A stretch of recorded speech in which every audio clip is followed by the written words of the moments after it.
We're on the search right now for peacocks and Palos Verdes. We're not coming up with anything, but the day looks promising and young. Hopefully we'll get a couple. It's a chilly Saturday morning in Palos Verdes Estates, California. Everyone is peacefully sleeping until, not roosters, but peacocks.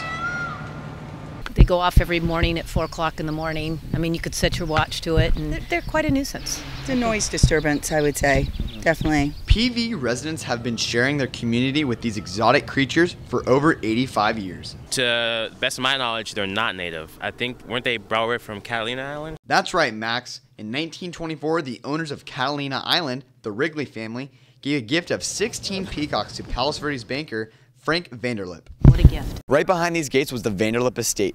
That's where the peacocks were first kept when they came over from Catalina to Palos Verdes. The birds from this local island multiplied from 16 to over 1,000 and spread across the hills of Palos Verdes. I am totally convinced that people scooped up those cute little babies and they brought them to their neighborhood. It had to be, well, or they could have migrated through the canyons. They migrate through the canyons. They had them up in Espinosa Circle. Nothing's killing them. Predator. So no natural predators. The rising peacock population brought the rise of resident complaints. They are becoming a nuisance.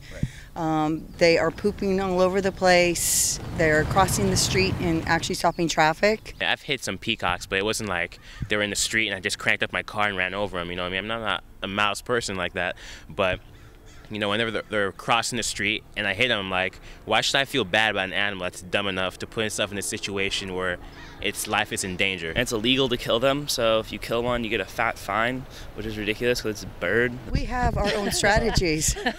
What would those be? Well, we know that it is illegal to hurt the little guys, but you know, water pistols work really effectively. Would we intentionally hurt them? No, it would be totally accidental. Whoops. Sorry for you. But Terry and Pam's neighbor, Albert Bartz, thinks the birds aren't the problem. Anyone that wants to get rid of them, I think, just should not live in this area. Albert and his wife have been collecting peacock feathers for all 39 years they've lived on the peninsula. I like them because they're part of the atmosphere up here. We live in, it's horse property, and so, you know, the peacocks are really part of the landscape around here. What about the noise? Do you guys ever find a problem with their the noise they make?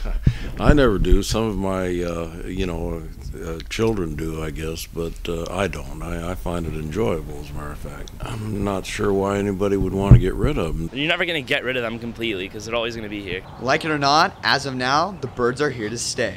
For the Student Television Network, we're deep inside the forest. I'm Henkhaus.